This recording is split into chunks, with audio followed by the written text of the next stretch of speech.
नामस्मरण करते, मनोभावे भक्ती करते. कुणाचं पण मन न दुखवता वागते. ज्याला मदत हवी त्याला मदत पण करते. तरी पण माझ्या आयुष्यात तेच सगळे प्रश्न, तीच विरुद्ध परिस्थिती. नेमकं आयुष्यात चुकते काय हेच मला समजत नाहीये.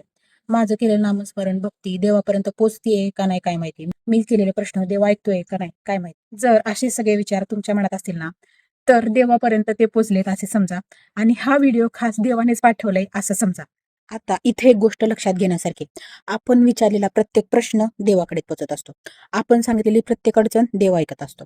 आपण विचारलेल्या प्रत्येक प्रश्नाचं उत्तर देव देत असतो.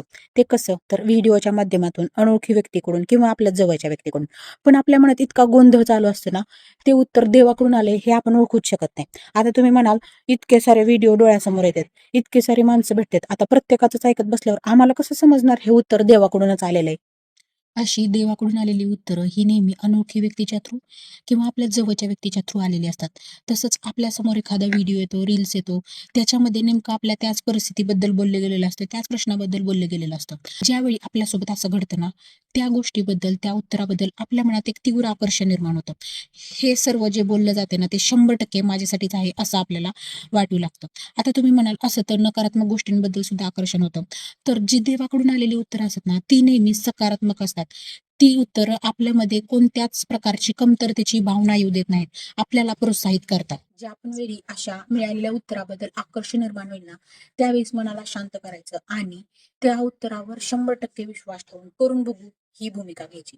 आता इथे एक गोष्ट लक्षात घेण्यासारखी आहे, जी अत्यंत महत्त्वाची आहे. ती म्हणजे ज्या पण वेळी असं 100% विश्वास ठेवून काम करायला सुरुवात करायचा आपण विचार करू ना, त्यावेळेस दुसऱ्या मनाकडून आपल्या मनात हे विचार येतील, पण माझी अडचण अशी, पण माझ्याकडे पैसेच नाहीयेत, पण माझ्याकडे ही गोष्टच नाहीये. असे नकारात्मकता निर्माण करणारे विचार तुमच्या मनात येतील. हे जे पण जोडून आलेले उत्तर आहेत ना, ते नकारात्मक गोष्टीकडून आलेले आहेत. ते देवाकडून आलेले मुळीच नाहीत. त्याकडे पूर्णपणे दुर्लक्ष करून आकर्षण निर्माण झालेल्या उत्तरावर कॉन्सन्ट्रेशन करायचं. आणि जर तुम्ही असं करत नसाल ना, तर तुम्हाला साक्षात देवाने येऊन जरी उत्तरं दिली ना, तरी तुम्ही त्या पर्टिक्युलर नकारात्मक गोष्टीतून, त्या विरुद्ध परिस्थितीतून, त्या त्या पडलेल्या प्रश्नातून बाहेर पडू शकणार नाहीत. थँक